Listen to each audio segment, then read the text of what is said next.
Hi friends, माझं नाव आहे जान्हवी गायकवाड. मी तुमच्याबरोबर आज संध्याकाळचं जेवण शेअर करते. मेथीची भाजी बनवते मी माझ्या पद्धतीने. कांदा, मिरची, लसूण हे सगळं फ्राय करून घ्यायचं. त्याच्यामध्ये मेथीच्या भाजीमध्ये जर सफेद डाळ टाकली ना, म्हणजे मटकीची डाळ, तर उत्तमच लागते. तर मेथी बघा किती हिरवीगार दिसते आहे तुम्हाला, तर चवीला तर उत्तमच असेल. त्यानंतर आपण बनवतो आहे शेवग्याची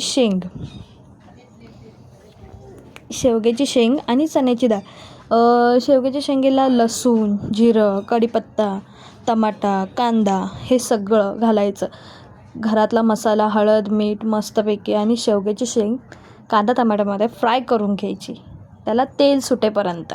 बघा कसं सुटलं आहे. नंतर उकळी येऊपर्यंत त्याच्यामध्ये शेंगदाण्याचा कूट टाकायचा.